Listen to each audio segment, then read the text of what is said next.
Bonjour aux nouveaux et rebonjour à ceux qui sont de retour. Si vous souhaitez supporter la chaîne, vous pouvez souscrire à notre Patreon pour avoir accès au code source des séries et des projets à venir. Vous pouvez aussi rejoindre notre Discord qui est public. Si vous êtes intéressé par les jeux vidéo, vous pouvez souscrire à ma deuxième chaîne. Autrement, like, comment, subscribe pour booster l'algo de la chaîne. Tous les liens sont dans la description. Bon visionnage. Et nous sommes de retour pour l'épisode 11 de Discord.js et nous allons voir aujourd'hui comment émettre un événement.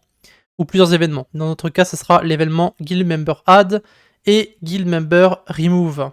Alors, on va commencer par retourner sur notre Discord Intent Calculator ici et on va sélectionner Guild, Guild Member et Guild Message pour avoir en fait l'intent qui est à 515. Ici, on va utiliser Guild Member pour avoir accès à Guild Member Add et Guild Member Remove. Ensuite, on va aller dans notre index, on va modifier notre intent à 515. Ensuite, on va rajouter un dossier supplémentaire dans notre dossier event. On va appeler guild members. C'est ça, hein? Guild members, oui. Et à l'intérieur, on va mettre le fichier guild member add. Alors pour le moment, on va rien mettre à l'intérieur parce que le but de cette vidéo, c'est uniquement de tester comment on va émettre nos différents événements. Donc le on c'est sur false. Ici, guild member add. Et pour les paramètres, on va mettre donc ici client et member. Alors dans la prochaine vidéo, je vous montrerai un petit peu comment fonctionnent les différents événements. Pour l'instant, on va juste mettre client et member. À l'intérieur ici, on va supprimer les différentes lignes. Alors je vais mettre, je pense, un simple petit message, un console. Alors console en log test. Juste comme ça, quand on va émettre notre événement, eh bien on va avoir le message de test qui va s'afficher. Dans le dossier commande, on va créer un autre dossier qu'on va appeler admin. Ce seront les commandes admin. Et on va mettre ici emit.js. On va récupérer la commande ping. On va faire un copier-coller. Et on va uniquement récupérer, alors je vais enlever le message embed. On va renommer notre commande ping ici. Je vais le nommer emit. La description va être relativement simple. Ça va être simplement émettre un événement. Donc ici, émettre, alors si je sais écrire, émettre un événement au choix. Le run est bon. Donc on va simplement enlever tout ce qui se trouve entre les différentes accolades. Donc ici, on va enlever ça. Et on va enlever ce qui se trouve aussi au niveau du run slash ici. Comme ça, on va pouvoir retaper tout à la main pour que ce soit plus clair. Donc on va commencer par le run slash. Alors le run slash, ici, vu qu'on va avoir des arguments, on va devoir rajouter une option supplémentaire sur notre commande emit. Et on va devoir passer par option. Donc au-dessus de run slash, on va mettre ici option. On va mettre, donc ça sera un arrêt d'objet. Et dans cet objet, on va avoir plusieurs choses. Alors si on va ici sur la documentation, on va voir, alors il me semble que c'est application option, je crois. Option. Voilà, application commande option. Et ici, vous allez avoir en fait toutes les options que vous pouvez mettre sur votre commande slash. Donc vous avez le type. Donc ça sera tout ce qui est, si c'est une chaîne de caractères, si c'est un nombre, si c'est un booléen. Ensuite, le nom de votre option. Vous avez une description, si c'est requis ou non de mettre une option. Donc ça fonctionne un peu comme les arguments. Et ensuite, vous avez les différents choix qu'il faut mettre à l'intérieur d'un arrêt. Donc ici, dans notre option, on va mettre le nom. Donc ça sera event, donc l'événement qu'il faut choisir. Ici, je vais mettre une virgule, voilà. Ça sera plus souligné. Ensuite, on aura description, donc la description du choix. Donc choisir un événement à émettre. Ensuite, on aura le type, donc ce sera ici string. Alors le type est en majuscule. Ensuite, on a required, donc ici on va mettre true, puisque l'argument sera requis. Et après, les différents choix qu'on veut mettre. Donc ici, on aura deux choix. On va faire que deux événements pour le moment. Donc on a un arrêt d'objets. Et ici, on aura le nom. Donc ça sera guild member add. La valeur, ça sera aussi guild member add, puisque c'est le nom de notre événement. Et après, on aura donc un autre choix. Et ce choix-là, ça sera guild member remove. Donc on va sélectionner ici le add et on va mettre remove. Et c'est plus ou moins tout pour les options. Donc lorsqu'on va mettre notre commande emit en /command, eh bien on va avoir un choix entre guildMemberAdd et guildMemberRemove. Maintenant on va aller au niveau de notre run/ ici, et on va sélectionner ici notre option, et on va faire quelque chose par rapport à cette option là. Donc ici const event choices, donc le choix qui sera fait, ce sera interaction.option.getString, et ici vous mettez le nom que vous avez mis sur votre option, donc event, et après on va faire une condition.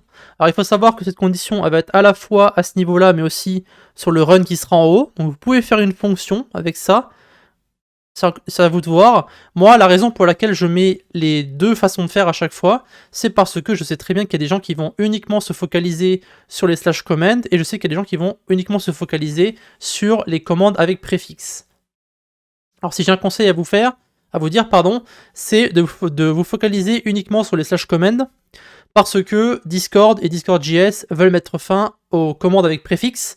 Ils en ont marre en fait tout simplement, donc ce serait mieux de vous focaliser éventuellement uniquement sur les /commands, mais encore une fois je vous montre les deux façons de faire parce que pour l'instant c'est encore possible. Donc if event choices, donc égal guild member add.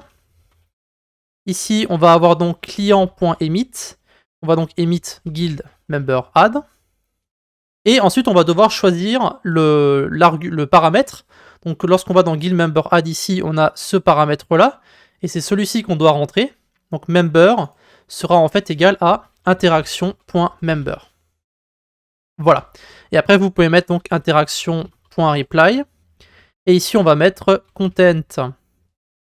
Donc événement guild member add émis. Et on va aussi faire en sorte que ce soit une réponse éphémère. Donc effet mais réel. True. Du coup, en fait, lorsque vous allez mettre cette option-là, vous allez être la seule personne à voir le message qui va être répondu. C'est une bonne chose. Hein. Et après, le else, ici, on va copier le client emit qu'on a ici. Et là, on va donc juste remplacer le guildMemberAdd par remove. Et du coup, ce sera toujours interaction.member. Voilà, donc ça, c'est pour les interactions. Maintenant, on va passer à notre run. Donc ça sera la commande avec le préfixe. Ici, on va devoir vérifier s'il y a des arguments ou non. Alors, pour récupérer l'argument qui se trouve après la commande, on va utiliser args0. Parce qu'il faut savoir qu'en fait, argument, c'est égal à un arrêt avec tous les messages que vous allez mettre après la commande. Donc, imaginons que par exemple, je tape emit guild member add. Et bien en fait, votre argument, donc le args qui est ici, il va renvoyer ceci. Donc args avec guildMemberAdd à l'intérieur. Voilà à quoi ça va ressembler votre argument.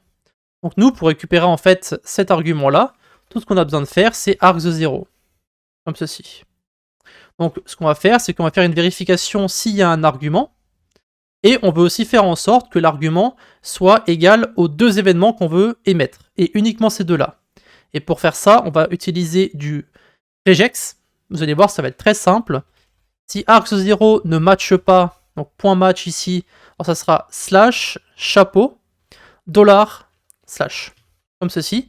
Et après, entre les deux, vous mettez entre parenthèses à quoi vous voulez que ça ressemble. À quoi vous voulez que ça corresponde, pardon. Donc ici, ce sera guild member add. Et ensuite, un backslash, pas un backslash, une barre. Donc alt-gr et 6. Guild member remove. Donc ça sera soit l'un, soit l'autre. Et si c'est pas soit l'un, soit l'autre, on va mettre un return message.reply. Donc on va mettre ici merci d'entrer. Alors, on va échapper ça. Merci d'entrer un événement valide. Et donc là, vous mettez les événements qu'on doit rentrer. Donc je vais mettre entre backslash pour que ce soit en noir. Ici, on va mettre guild member add et guild member remove. Voilà, de cette façon, lorsque l'utilisateur va taper args sans aucun argument, ça va renvoyer une erreur, comme quoi il doit spécifier un événement. Et si jamais il renvoie un événement qui n'est pas guild member add ou guild member remove, et bien ça va lui renvoyer une erreur aussi. On fera les tests après. Hein. Et donc maintenant, après, il ne reste plus qu'à copier notre if ici. On va le mettre à l'intérieur. Et on va juste remplacer event choices qu'on a mis ici par args0. Voilà. Et du coup, ben, on va juste remplacer les interactions. Donc ici, interaction, ça sera message. Donc c'est message.member, message.reply, message.member, message.reply. Et du coup, on va enlever le contenu qui est ici. Et on va aussi enlever le côté éphémère de l'autre côté. Voilà, parce qu'on a juste des réponses très simples, on n'a pas besoin de faire quoi que ce soit à part ça. Et maintenant, ben, on peut tester. Donc on a vu encore une fois comment rajouter une option sur notre /command. On a vu comment les gérer et comment renvoyer une réponse par rapport à ça. Et on a vu aussi comment gérer les arguments au niveau de notre commande emit. Alors évidemment, c'est juste une introduction pour le moment, mais voilà, c'est juste pour commencer à vous montrer comment ça fonctionne. Donc ici, node index.js. On va voir si on a une erreur ou non. Ça va bien se lancer, évidemment. Alors il est possible... Non, c'est bon, ça fonctionne. Donc on peut voir comment charger emit. Voilà, c'est parfait.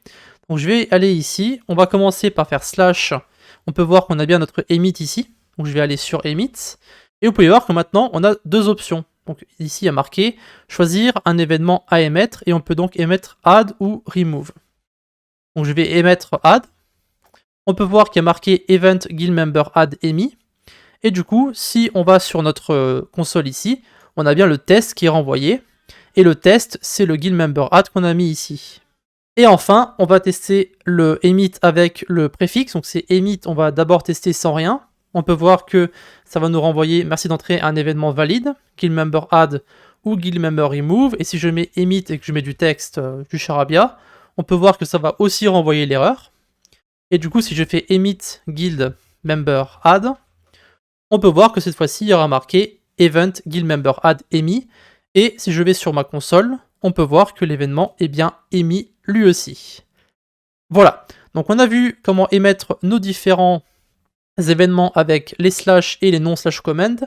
Et maintenant, on va pouvoir passer aux événements guild member add et guild member remove.